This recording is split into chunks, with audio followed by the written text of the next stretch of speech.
All right, peeps, let's do another CER example here. Again, we're using counterexamples. And remember, a counterexample is just an example, a specific example that proves a statement false.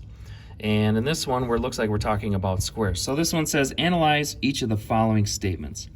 It says, if a shape has 4 equal sides, then it is a square. Is that a true statement? I don't know if it is, because there's this thing called a rhombus that has 4 equal sides. It looks kind of like a diamond, but it's not a square.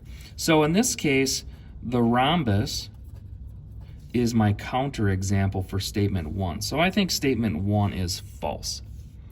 And then it says, if a shape is a square, then it has 4 equal sides. I actually think this statement is true, because if it's a square, then it automatically has 4 equal sides. Okay, so let's write a CER explanation. In this case, I'm not going to list CE and R. I'm going to do all those things, but when I write a mathematical justification, I'm not going to write CE and R all the time, but I am going to include CE and R, or claim, evidence, and reasoning in my explanation. So let's make our claim. Well, our claim is just going to answer the questioner. In this case, we're going to say that statement 1 is false, statement 2 is going to be true. So I'm literally just going to say that. Statement 1, let's actually stick with statement 1. Statement 1 is false. And let's analyze that statement first. All right, so I would say that a rhombus is a shape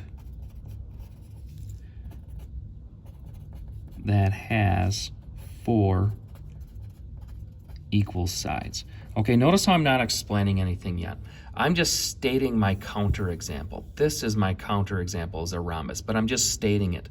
In the next part, which is my reasoning, I'm going to explain why a rhombus is a counterexample. So I'm going to say, therefore, a rhombus is a counterexample to statement 1 because it has 4 equal sides. Why is it a counterexample? Because it has 4 equal sides, but it's not a square. So I'm going to say, therefore, a rhombus is a counterexample to statement 1 because it has 4 equal sides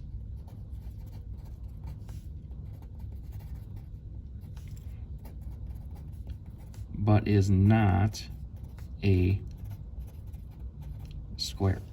All right, so we've proven statement 1 is not always true. And the way we've proven it is we've said, hey, a rhombus has 4 equal sides, but it's not a square.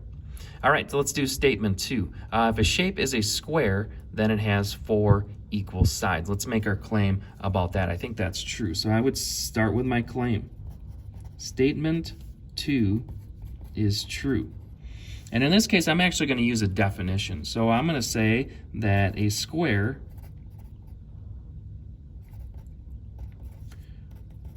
is a quadrilateral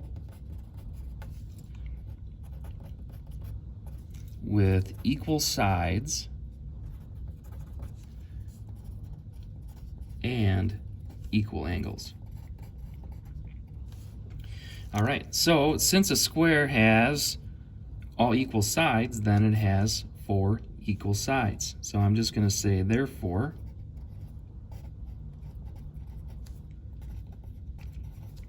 since a square has equal sides, statement 2 is true.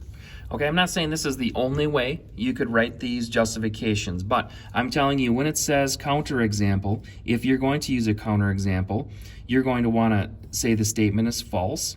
You're going to want to then provide your counterexample. So notice I didn't do any explaining. I just said, hey, a rhombus is a shape that has 4 equal sides, and I made a period and I said, done. This is my evidence in this one.